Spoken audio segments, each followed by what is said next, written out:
Yo, what's happening YouTube? So, I don't know when you're going to watch this video. Been a bit slack, but I've been a bit busy. So hopefully you've seen my last video where I showed you around the unit, just a quick video. Anyway, this is a bit of a catch up. We're going to do a bit of work on the coupe. So it's been a few weeks since we touched that. The Polo is now stripped. The engine is actually out. I know it looks like it's still in there, but the engine's out. It's just there because obviously I'm limited on space. The shoe's all broken up, ready to go for scrap. So just got to get that gone this week. Probably Thursday. I imagine that'll go Wednesday or Thursday. We've got a new daily. I did mention this in a previous video. There she is. Lovely 728i Sport. So we might do a proper video on this. I'm not sure yet. Obviously it's already playing up. I've already had issues. The cam, no, threw a code for exhaust, no, inlet cam sensor. Luckily, if you remember, the black Z30 broke. That's got the same engine in, and I've still got that engine, so I've just robbed some bits off it. So I changed the inlet cam sensor, and now it's throwing a code for the exhaust cam shaft sensor. So I've got one of those to swap as well. And I also noticed the intake boot is split on it, so I've got that to swap. So hopefully that will sort it. It actually runs smooth as an absolute peach, but it was pretty bad on fuel and quite sluggish. Obviously it's a big car, they're not quick by any stretch, but it was like real lethargic. So changing the inlet cam sensor has woken up quite a bit. It's actually got a bit of low down power now, but yeah, it's still throwing a code for an exhaust camshaft sensor, so we're going to change that and change the intake boot. But yeah, anyway, the bit you want to see is the coupe. So here she is. So what I'm going to do today is I've got to weld up the back box, because when we loaded it on the trailer, it didn't have a midsection on, and it's bent one hanger and ripped part of the stainless, I don't know if you can see it, it's ripped part of the stainless hanger apart. So we've got to weld that, straighten up those hangers, weld it back up. I don't know if I've got any exhaust rubbers with me, but it doesn't matter because we can get the midsection on, which is there. We're just going to run the decat one for now because the other section's on the touring still. So we're going to get the exhaust on, get that all fitted up, show you some bits and pieces with that, and then bleed the cooling system, which I might put that in a separate video. I haven't decided, we'll see how time's going and stuff, but I figure there'd be plenty of people to jump on and watch a cooling system, how to bleed a cooling system on a 36 or an M52, etc. So I might put that in a separate video, but yeah, if you stay tuned, we'll see how we get on, and then I'm probably going to do it all today, but I might release it in 2 videos. So if I do, then yeah, you'll see the second video come up pretty quickly anyway. So yeah, let's get this baby sorted. I've also ordered, I've got to do a brake line on the front here, so I've ordered a brake line tool so I can use the one on the car, because this one goes under ABS pump and I don't fancy having to take that off. Right, before we get onto the coupe, obviously we've got to sort the daily driver out. So I've ripped off the intake boot off the Z3. She is pretty mint, whereas the one on this is pretty beat. So down in here it's pretty shot. So these are actually super cheap from eBay. You can buy an aftermarket one for like 12 quid, which I wouldn't bother. The genuine ones, even on eBay, direct from BMW UK, are only like 24 quid delivered, which is obviously dirt cheap.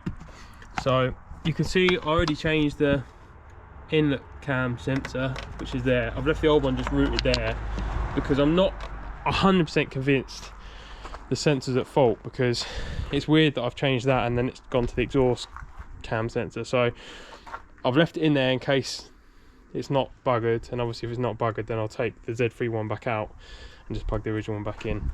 And of course if it is broken, then I'll just cut it and bin it. But yeah, just in case it's not food barred, because I don't know what, it seems weird to change one sensor and then another sensor plays up, right? So anyway, let's get this changed. So I'm guessing this boot is original.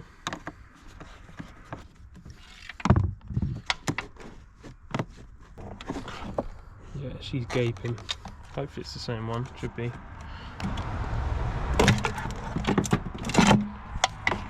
Oh, there she is. Let's just get this one on for now. What I really want to do is just see if there's any issues with the codes and stuff that it's throwing. Is it being affected by the air leak that it's obviously got? I don't think it will, because obviously the sensors are reading the mechanical side of the engine, whereas it's not throwing any codes for like fuel trims and stuff like that. So I'm guessing not, but anyway, we've got this boot, so let's try it on there and see what it does. By some minor miracle, it might fix the dodgy camshaft and inlet sensor code. So let's see. I'll make sure this boot's on properly. There we go, here's now. Right, now let's start it. Now that's done. I'll be honest with you, you're probably not going to notice any difference because it was so friggin' smooth before. Let's see if it's changed our code or anything. I don't think it will have, but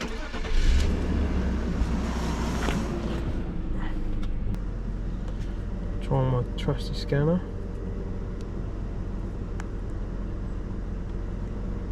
Yeah, it can. Exhaust camshaft sensor there. So I can change the sensor. I do have one with me. But on the E38, you've got this giant reservoir in the way. And obviously I've just driven down the unit, so it's going to be hot. So I'm not going to do that right now. Anyway, yeah, so I'll let that cool down. Then maybe change that camshaft sensor. Right, you joined me about half an hour later. Thought I'd finish this before I start the coupe, so let it cool down. Change the sensor, which is total dip. This is like completely in the way and just a bit of a nightmare. Anyway, you got to pop this little cover off, pry up from here. There's a hose that will then, like a return hose to the thermostat, which then obviously pops off as well. And it's like only this long, so it's a nightmare. You just got to sort of guide it back on. Anyway, got it done. Whilst we were in there, boys and girls, we had a result. So I dropped my tool down into the engine bay and I thought, oh, I'll just pop the bottom cover off. Look at that. We found trusty 10mm. Anyway, the new second-hand sensor is in. That's the original one. Just held in with a little Allen key. So I just used that and the ratchet 10mm, whipped it out. So I've not started it yet. I've cleared the fault codes. Let's see what happens.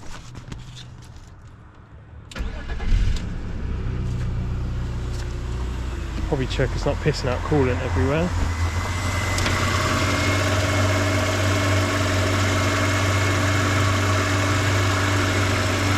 Right, we'll take that. Now let's see if she's got any fault codes.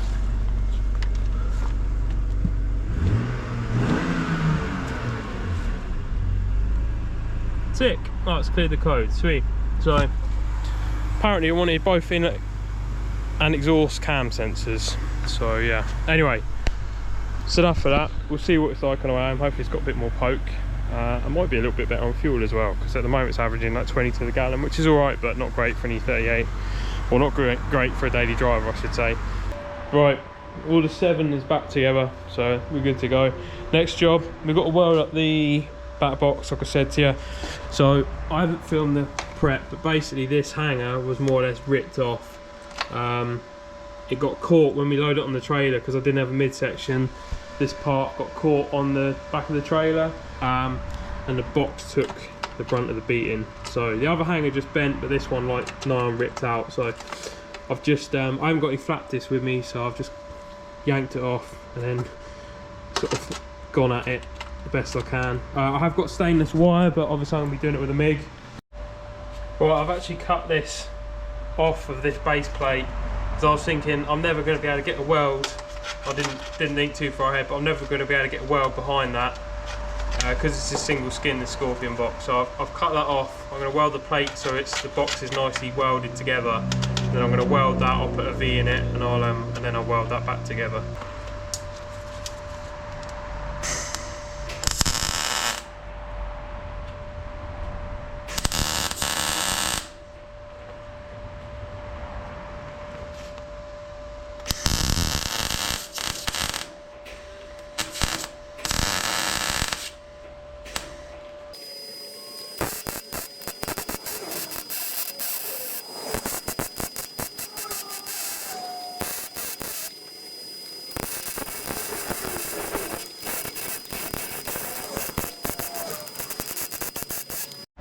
Right, she's all welded with stainless, not the prettiest thing in the world, but it's a bit of a dodgy repair really, but there you go.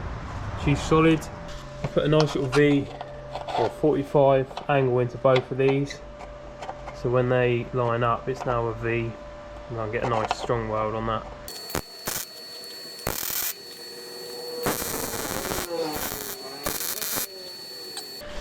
Right, so that's repaired. I'll be back tomorrow, get this exhaust chucked on, and then we can bleed her up.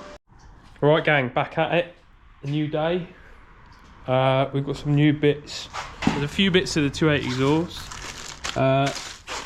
When the midsection joins to the back box, you've got a couple of sealing rings. So your stock back boxes should have these two clamps, and then the midsection has two clamps. By design, one is supposed to stay on there because it's got a flange, and the other side doesn't have a flange. So this one you can easily lose, as I of course did, and I've just spent 2 days looking for it, but we've got it. So they also like to snap. I guess they get brittle over time. I think it's just a piece of cast iron, so you can weld them back together. There's also kits online to repair those, but anyway, ours are all good, so that's fine. But there is two gaskets you need. Now when I say gaskets, they're more of like a sealing ring. And there's two types. The first type is this solid one. These never need replacing. They are, I think they're just a metal gasket, and that goes in the side, this side here. But then the one that slides over is, I believe it used to be an asbestos ring, if I say that right. That's the part number for it. These ones love to disintegrate, so I've ordered two because they're like £5 from BMW, and there's a high chance I'll need another one in future. So this one is like a soft, I have no idea what that is. It might be, I'm not even going to guess, some kind of rare metal I guess. But yeah, this one, so your metal ring goes in that one, and then this one basically slides over there, and now it should be a tight fit. These always fall apart. Like, if you've got to take your exhaust off the 2.8 and it's not been apart before, buy one of these in advance, because I guarantee you your stock one will be shot. They just break up. They're quite soft. So we put our clamp over first, and then this ring is designed to slide over there, and then it sort of gets encased between the two clamps, and that creates. But yeah, make sure you've got a new one of these, and you can keep the original one of these, but yeah, don't lose them, otherwise your 2.8 exhaust won't seal. So they're a must. And then for the rest of the system, I'm still waiting on back box hangers because they're buggered, but I've ordered them, they should be here, but we can add them at a later date, it's no big deal. And then in the midsection, you've got your chassis under brace thingy that hangs the exhaust. You've got these little tabs, I think they sit in there like that or so, something like that. And then you've got these style hangers that hang off it. And then for manifold gaskets, you probably should replace these because they're cheap, but honestly I have really good success with just reusing these generally. So as long as your downpipe studs are good, which I can't remember what these are like, I think they're okay, you just need a half decent gasket. So they seem to hold up fine, so I'll just pick the best two I've got there, probably them two. Right, I've just smashed on the exhaust brace. So that's 4 bolts into the chassis, 13 mils, and then you've got these two little hangers, one either side where the exhaust rubber hangs off, and they're 13 mils into the brace. So that's done. I'm just going to chuck the heat shield back on, and then we can get the exhaust mounted. Right, the heat shield's on. It's up there. Probably do some little repairs to this one. I think the washer's fucked. You can't. I think you can still buy these from BMW. These heat shields. They love to rip out because it's alley. This ends up damaged around here, so you can just use bigger washers as a sort of band-aid fix. But really, you should replace it. The joys of having an on-site breaker, Z3. We've got some more clips, or whatever you call them, screws with washers in for the exhaust heat shield. So one there, one over there, so we can recycle them straight on the coupe. So what I'm going to do is just pre-assemble this joint, because it'd be alright on a ramp, putting them on separately, but on the floor it's a bit of a pig. So I'm going to pre-join this, do all the bolts up, and then guide it backwards, probably lift the back box with the jack to get it up sort of roughly in position, and then I can lay under the car and manhandle the front section onto the manifold with the gaskets, and then these do at the very end. I'm still waiting on the rubbers for the exhaust. It's Friday now, so I'm assuming, I think they've been delivered to my home, so hopefully I'll have them next week. Pylo's gone, Z3's in, next breaker. So if you need any bits, the engine and box, everything rated to the engine and box is already sold, but everything else is still available. Possibly the arms and the steering rack is sold as well, but otherwise, yeah, if you need any Z3 bits, this one's getting the chop. Probably only have this for a couple of weeks, so drop me a message below once this is up. Once this video goes live, drop me a message, let me know if you need anything.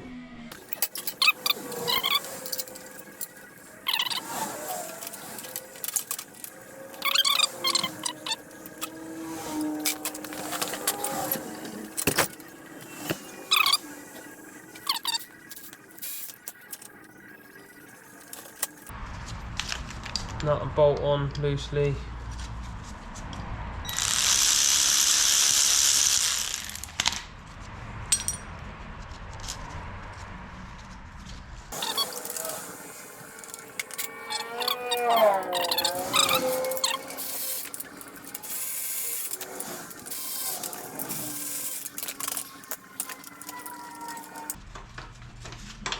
Also, just remember, when you're putting this together, before you finally nip everything up, ideally you don't want these pointing right down, because if it's a low car, that's then like a catch point potentially.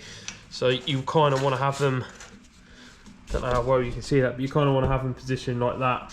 And then you can get to all, because remember, you might want to take the back box off at some point. So position them in such a way where you can still get access to all of them. This top one's always tricky once it's on the car. But yeah, kind of like that. So you get good ground clearance, and you can still get to all the bolts.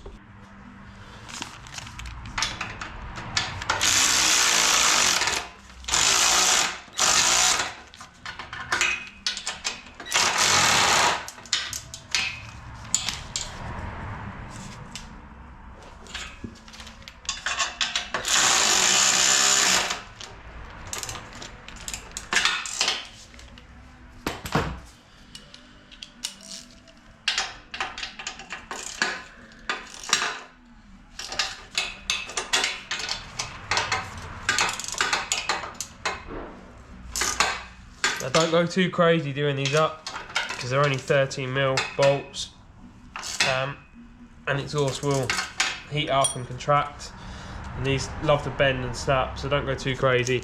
And like I say, just try and, when you're putting it all together, just try and keep it square as possible, so the sealing ring doesn't sort of bind up. This plate looks like it's actually starting to bend slightly, so probably due for replacement, but we haven't got one, so we'll go with it. And then if I just flip that over, just check this one. I'm sure there is a torque figure out there, but am I going to check it for something like an exhaust? No, I'm not. Gosh. So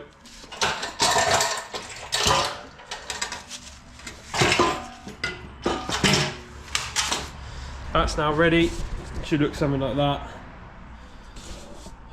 And we can get that slid on the car. You can see I've done a quick repair here. Not the prettiest thing in the world, but this was TIG welded originally, this decat.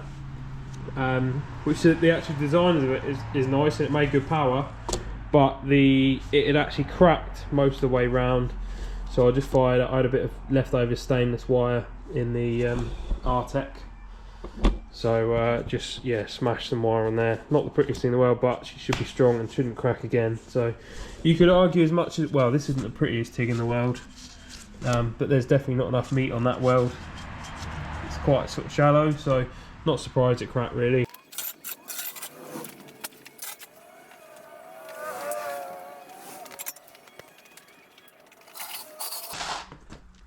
If you just put the back box roughly where it wants to live, and leave the jack under it, because you'll never get the hangers on there fighting on your own.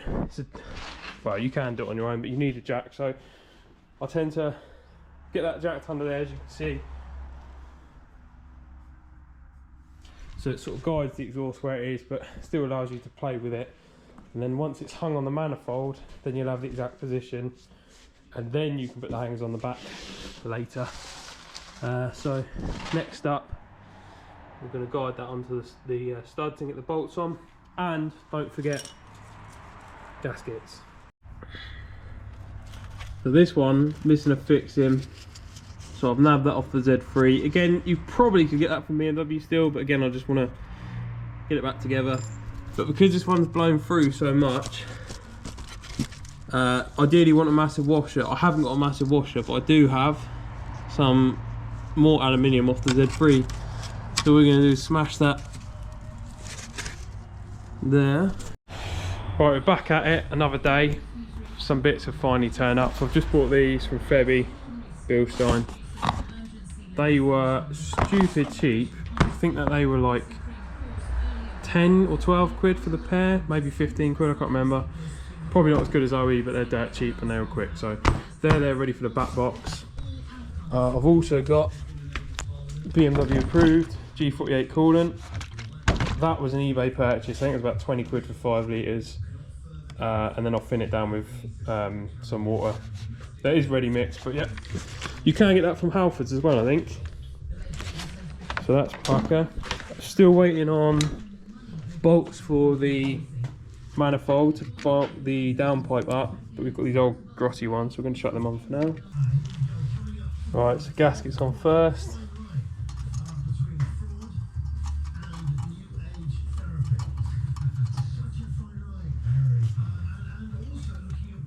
Luckily all these studs are in good nick, but they do love to snap, or if you undo them they'll snap. So what you can do, you can either smash them out with a hammer, but it's a pain in the dick.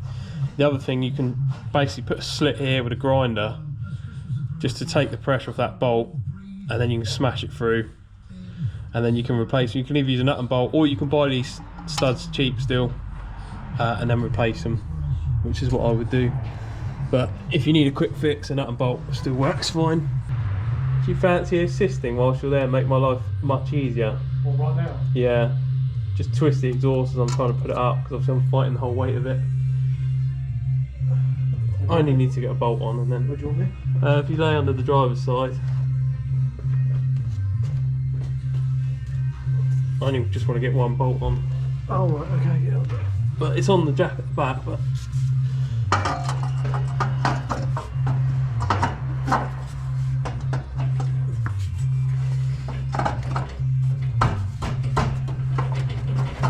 Right, onto the back box hangers now.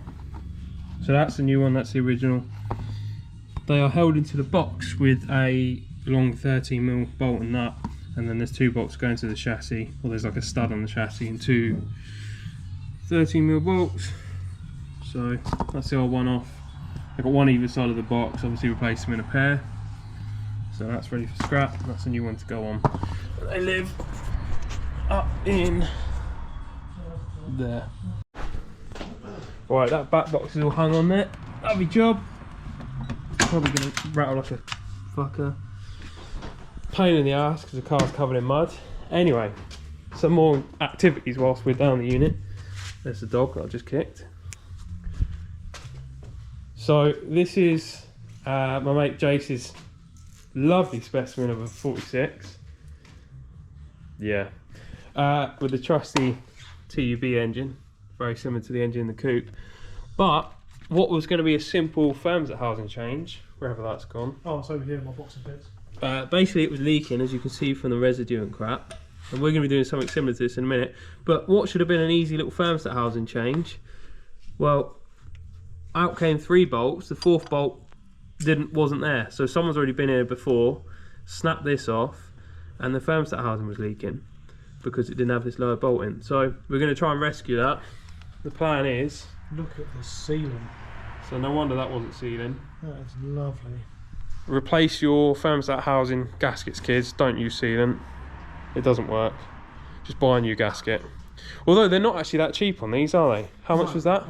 Like 50 quid? I think you give me a quote of 37 quid, I think it was. What, plus VAT? Plus that, Yeah, so like 45 quid. Whereas So that was for those are like 15 quid for a metal one. that was for a Febby one though, so you can get them cheaper, but like, you know, Shitty one, yeah.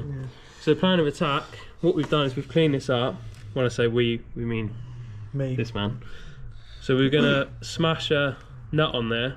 It winds on just a bit, and then we're gonna try and weld it and see if that cracks free. So fingers crossed we can salvage this.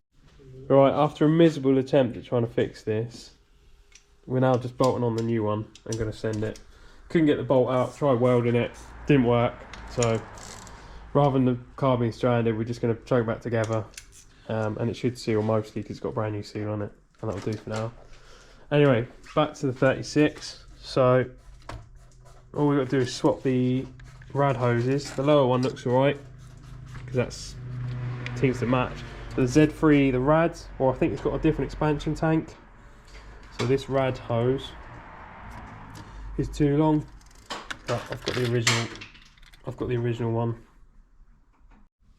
So that's your thermostat housing, this one, and then that's your water pump pulley and your water pump lift on there. Usually you want to replace these, so you can swap this plastic one out for a metal one. I think it's like aluminium with a new thermostat. And your water pump, the pulleys love to crack, so if you ever got the pulley off, it's worth checking that for any cracks or damage. They split around the bolt holes. And also check your water pump for play. Usually I'd just replace them, but this all seems in good nick, so I'm just going to leave it for now. Just want to get the car back together. But yeah, for future reference, definitely check your water pump. Listen for any roughness. Obviously take the belt off, spin it. Any roughness in the bearings or any side to side play is a sign that it needs replacing. And if it's already at that point that it's got that much play in it, just replace it, because it's literally going to shit itself any day. So I'll probably regret not changing this, but for now I just want to get the car back together and drive it again. So we're just going to send it as it is. It is actually probably the worst car I've ever had. I'm recording you, by the way. Oh yeah. Well, not recording you, but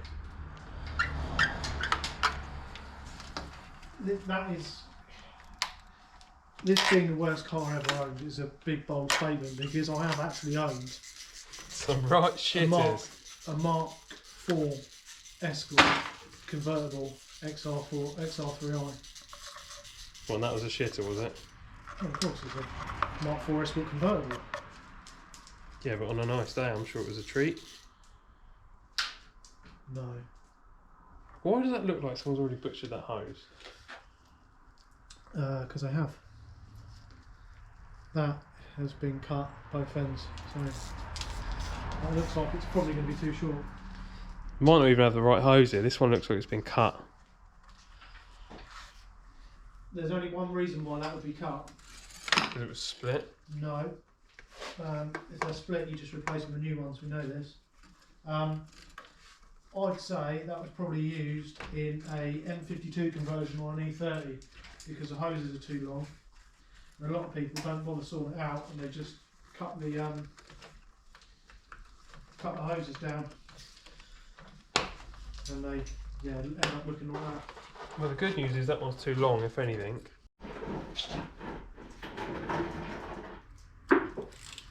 Take this fucking car.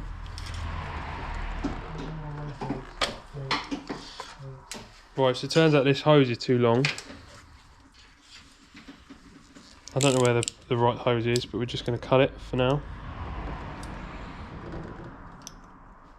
These are super cheap to buy online. I think they're like 15 quid a side on eBay. So don't do this. Just buy a new one off eBay. But this will do for now.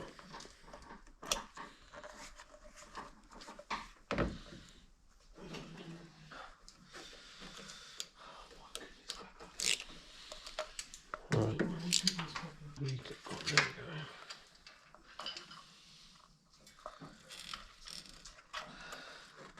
How much do you hate your life right now? I don't hate my life. Do you reckon all other people go through the same woes as us with cars, or? Well, they must do, surely. I mean, what else would you rather be doing on a Wednesday evening? I mean, it's nice and chilled. We did have the music on. We've completely balls my car up, so I suppose the least we can do is get this one running. I'm blaming you, by the way, it's all your fault. Is it? Yeah. I definitely said on the phone, no, I don't want to come up to units. If anything goes wrong, my car will get stuck and it'll be in the way. And you were like, no, it'll be fine. What's the worst that could happen? I'll still stick to the point. What's the worst that can happen? I don't think you get any worse than looking for you. Well, I've cut this hose too short, so. Oh, that's good. We're having a very good evening. Everything is going extremely well. Swimmingly. Also, there's liquid gold in. By bleeding cooling systems, you mean set on fire? Yeah. Oh no. No. That may be an issue. Tight. Engineering genius knows no bounds. I did find something earlier on actually in the boot, which could probably assist this situation. What's that? Oh, that's a brass. The brass? Yeah. Don't these just tend to strip the threads out? I don't know, I've never used one, I've never needed to. Oh, no. Stick with the trusty plastic. Yeah, I would, yeah, that doesn't look very good, does it? I know what the problem is. What's that? Oh, you didn't put any lube on it, did you? No, the original one is plastic, probably made in Germany. Guess where this one is that doesn't fit? Guess where it's made in?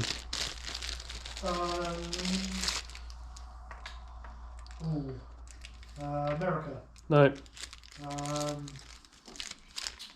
Spain. no. Is it made in China? Correct. That'll be the issue then. Right, she's ready.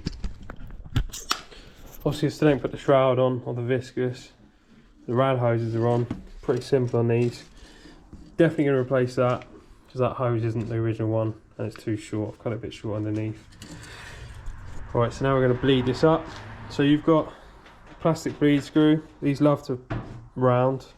Such a shit design. Make sure you've got a big flat head to undo them. Right, we're going to do bleed this M52 up straight from cold. There's not an ounce of coolant in it. We're going straight from cold. So I'm going to show you the process.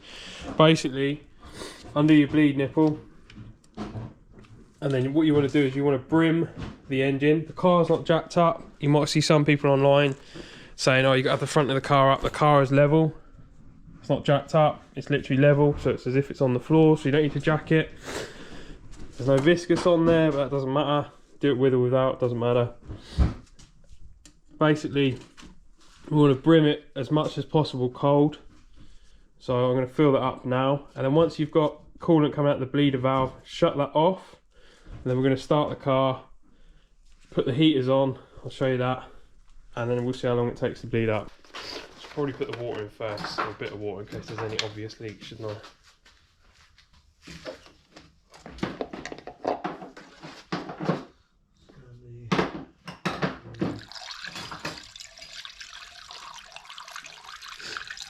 Looks all good to me, doesn't it?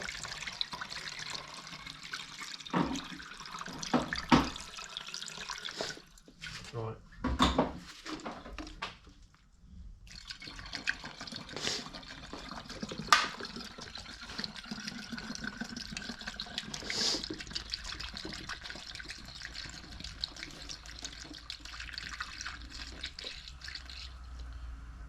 So, just to show you, as that's coming out, or as I'm filling that up, you can hear air escape out the bleeder valve. That's what it's there for, let the air out.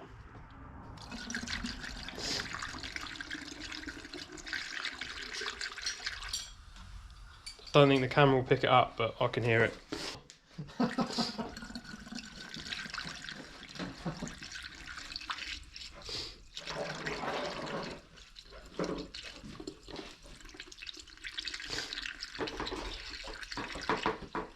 So there was no coolant in this engine whatsoever, or the rad. It's all been out the car, as you've seen in previous videos.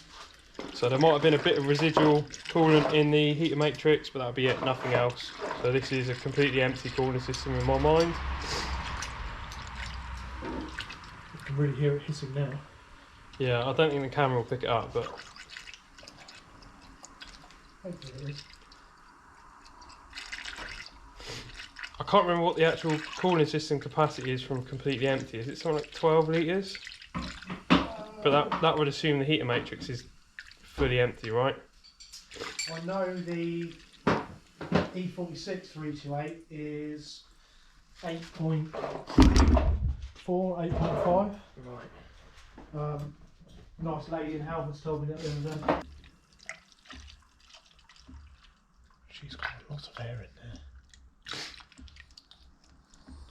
Right, that's 5 litres and about 2.5 out of that, and we're still going. So it's had about 7.5 litres so far, and it's still bleeding. No water pump running, nothing.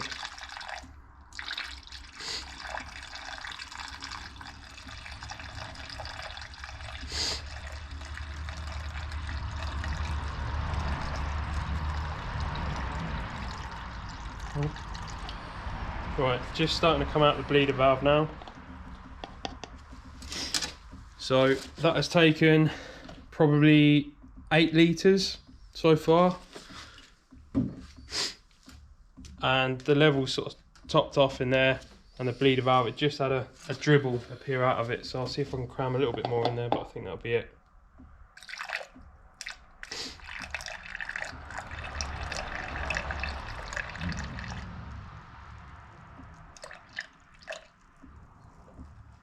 Yeah, so that's all it'll take. So that's leveled off. So now what we can do, shut the bleeder valve. Right, hopefully we've got enough juice in this to run it for long enough to...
Shutting the bleeder valve because that's done its job, and we know the water pump's working, but there's a trail of water coming through.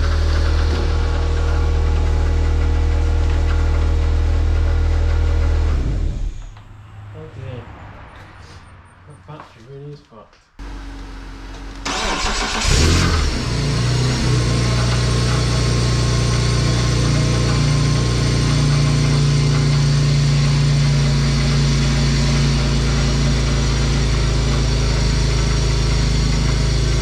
Right, got just enough juice to hopefully bleed it. Looks like the alternator's packed up since it's been parked up, or maybe it was broken before, I don't know.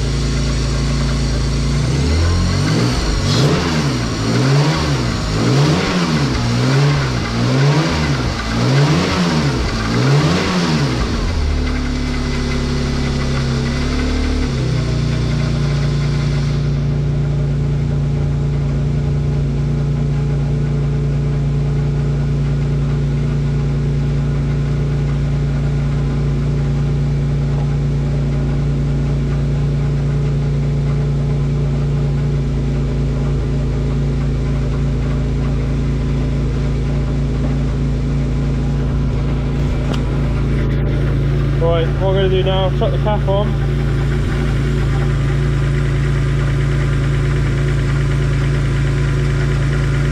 Make it a sealed system. Spider. And then I've got the heater on high, but on the low fan speed.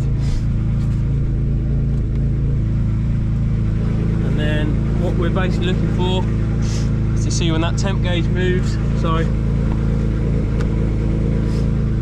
obviously at the moment, sat there in the middle.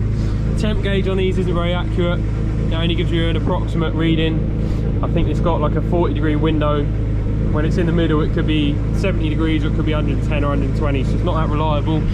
But the real measure of is it hot enough is once you've got heat coming out the top of the dash. So yeah, we're just gonna let it, well, we can let it idle, we can rev it.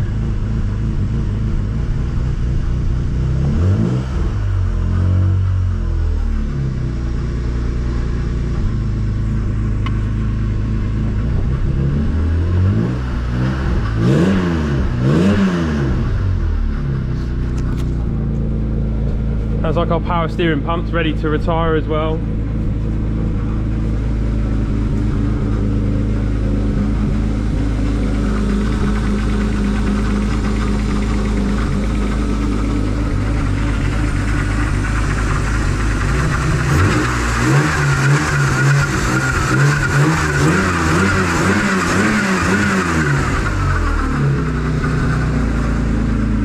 So it looks like it wants a new alternator and a power steering pump, which is not helpful, but I'm sure we have some spares somewhere.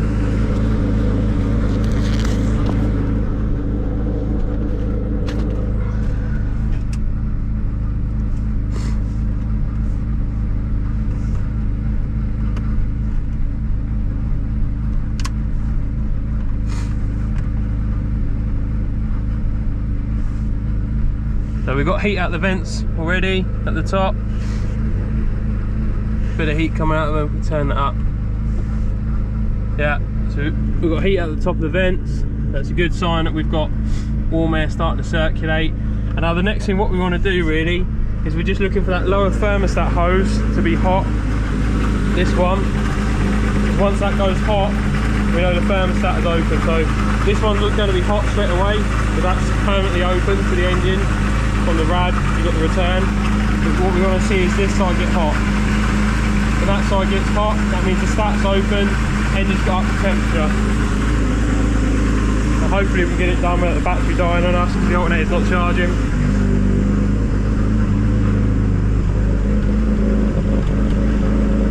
Bit of a miss on her, but I imagine it's got old fuel in it and stuff like that.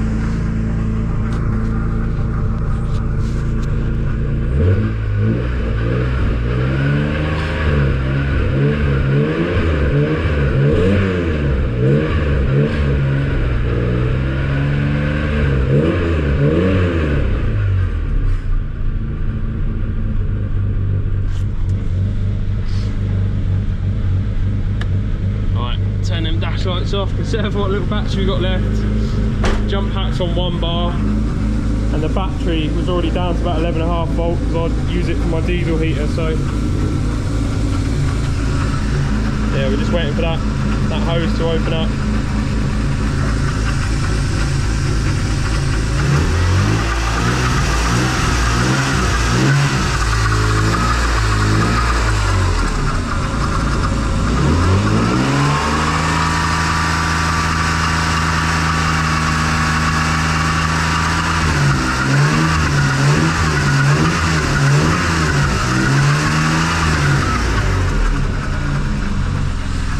Obviously just keep an eye out for leaks and stuff like that. Can't see anything yet. In an ideal world, on a roadworthy car, what I would do is go and give it a blap up and down the road, get the revs up. Obviously once the oil's warmed up, get the revs up, and you'll be able to speed this process up. But if you just sat in a workshop, you need it to bleed, you basically just got to sit there. It'll take a while. You can hold it sort of 3,000 revs, something like that, and you basically just want to let the thermostat open. Once that's opened, job done, turn it off, leave it to cool down. Following day, just check the level, make sure it's topped off to cold. So that's all you got to do, simple stuff. Got any questions, let me know. All of the people online said you've got to jack the front up, you've got to do this, you've got to do that. No need to anything. You can basically bleed it from cold, And then all you want to do is watch, make sure the inside, you've got heat on the inside, that's your first sign, and your second sign is make sure the thermostat opens. Once the thermostat opens, turn her off, leave her, cool down for a few hours, check the coolant level, job done. Shouldn't need to touch it ever again. If it doesn't bleed up, there's an issue. You either got something faulty, the water pump's not working, the thermostat seized shut, or you've got a leak somewhere and it's basically losing coolant and letting air back in. So pretty simple. But yeah, any questions, fire below. That's probably all I'm going to give you on this video. Obviously I've got a few bits and pieces now I need to sort out and come back to, but yeah, that's the cooling system mostly bled up, so we'll leave this to run now and then turn it off. But yeah, job done. Cheers for watching.